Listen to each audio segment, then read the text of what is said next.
Stress Disorder, PTSD in Students by Tom Masiso.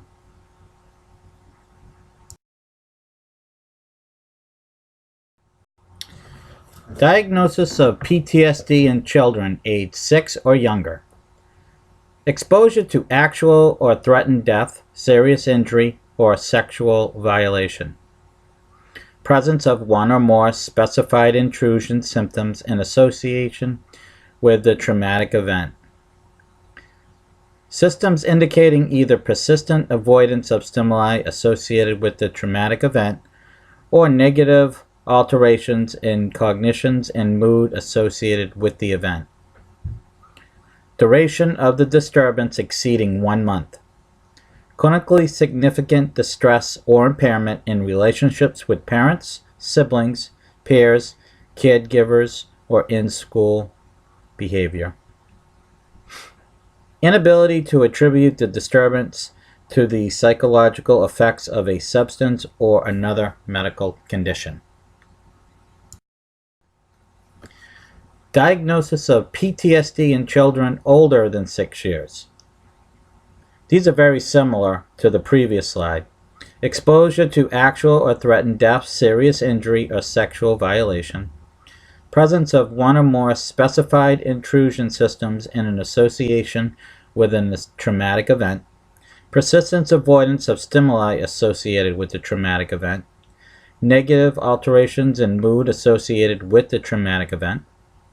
Marked alterations in arousal and reactivity associated with the traumatic event. Duration of the disturbance exceeding 1 month. Clinically significant distress or impairment in important areas of functioning.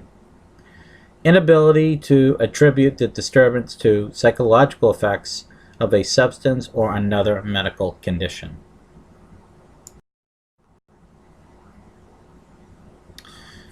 The category of disability through the Muser is emotional disturbance, eligibility criteria for children 3 to 20, page 73, in letters A through D. I felt that all of them applied.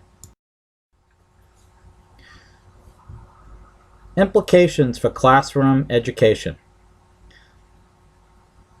An important fact is there is no specific laboratory or imaging studying that establishes a clear diagnosis of PTSD.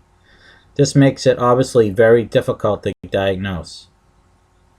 The student suffering from this disability may lose interest in things that he or she used to enjoy.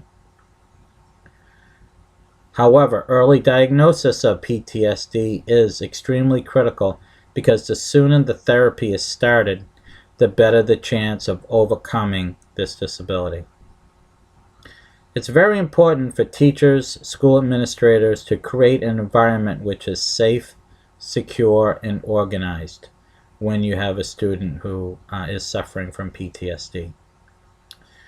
With no easy diagnosis, it's important for classroom teachers to not jump to conclusions and immediately punish poor behavior, a sudden lack of interest in schoolwork, or aloofness with peers, other teachers, etc. Some recommended teaching strategies, modifications, and accommodations. It's very important for teachers to get to know their students, especially young students that stay with the teachers throughout the day before they switch classes. A good understanding of them will help diagnose potential issues like PTSD. They can create an environment in which a child with PTSD feels safe and secure.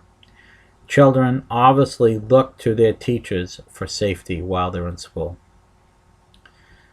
Teachers can look for strategies to work around and avoid triggers.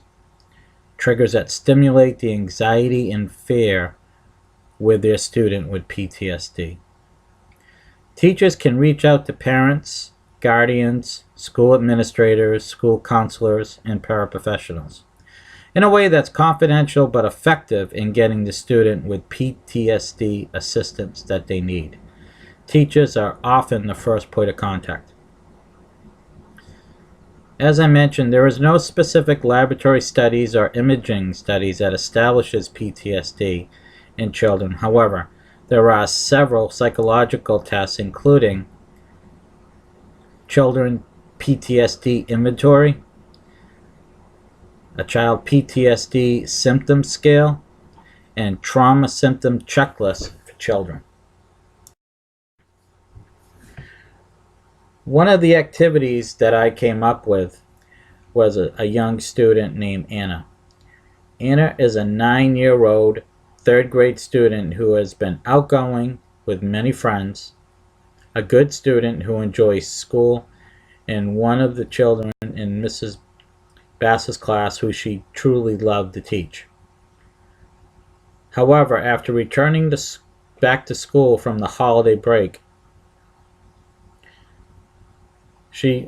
Anna seemed preoccupied, withdrawn, and at times irritable. She also seemed to be keeping to herself more. Mrs. Bass, her teacher, noticed this change in behavior, but with 26 other children in her class, including 5 with IEPs, she decided that it's most likely just a phase and Anna will be back to her old self before long. Unfortunately, Anna was sent to the principal for getting into a fight at lunch today. Mr. Baxter, the principal, decided to talk to Mrs. Bass to find out why the sudden behavior change with Anna. Over the holiday break from school, Anna was staying at her grandmother's house for a few days. While she was there, her grandmother suffered a heart attack and died while in her sleep. Anna had been terrified that this could happen to her parents as well, since it happened to her grandmother.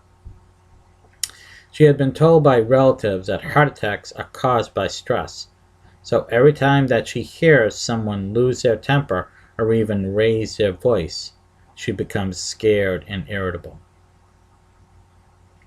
What can or should Miss Bass do to help Anna while she's at school?